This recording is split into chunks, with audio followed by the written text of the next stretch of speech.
starting these is never going to get easier. So, okay. So, read and watch the content listed below to get a sense of how journalists use 360 video and how we can use it for better, more engaging stories. You can also fold it into anything we talked about or that you created in class from Wednesday, March 20th. Oh, we tried to make a YMCA 360 video and it did not go well. And we're also like, it looks like the little evil robot from Meet the Robinsons. I'll include a photo for effect so you know what I'm talking about. The little camera did, so. That wasn't my biggest takeaway, but that is a side note that I felt was worth mentioning.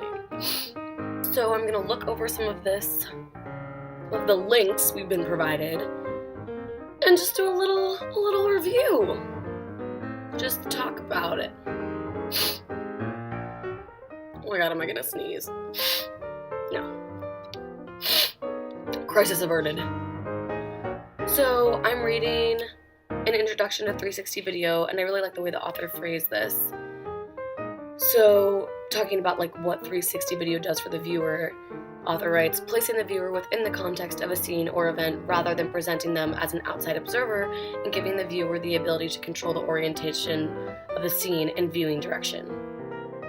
Which I think is like a good clear way to describe like what's the difference, like what is the point of 360 video. It's like to be like within an experience, and it's not it's like a radical shift though from the way we like watch TV and videos where it used to be like, okay, like I'm here and there's the show and like I'm aware that like, you know, there's this boundary, and then 360 video is like, no, like we're gonna invite you into the show and like you can look around and interact with it much more, which I think is a really interesting idea. And also I think I'm interested to see what happens with it as time continues.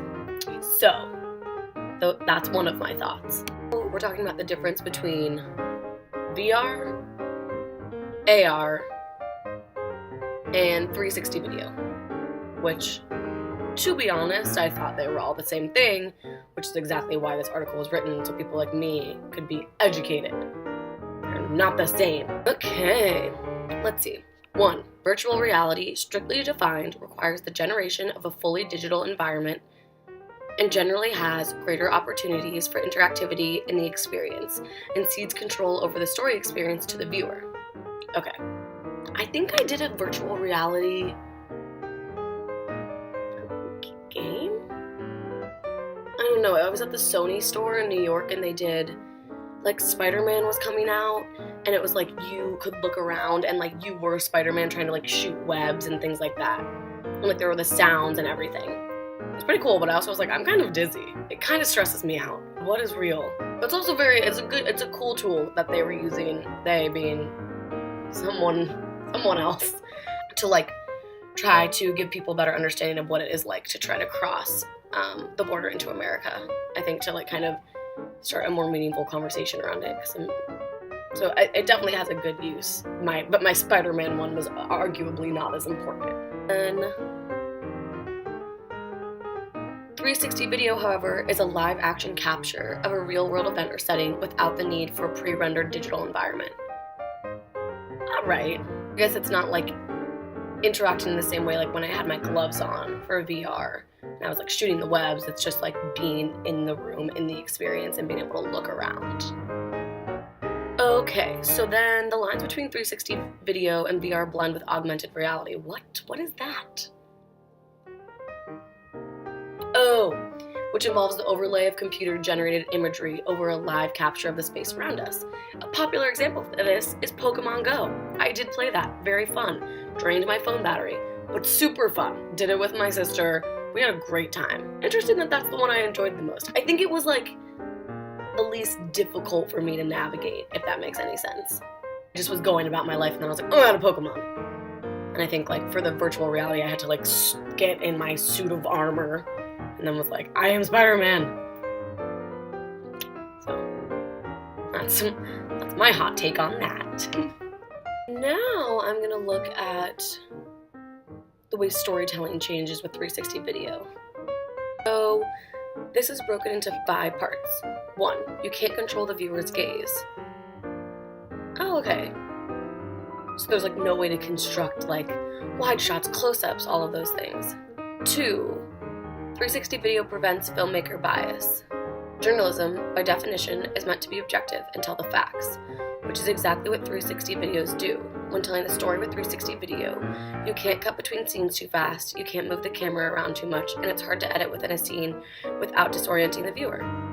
This lack of movement and editing between scenes makes it harder to inject bias into the story. I would not have thought about that. That's why we're reading. To learn. Okay, point 3.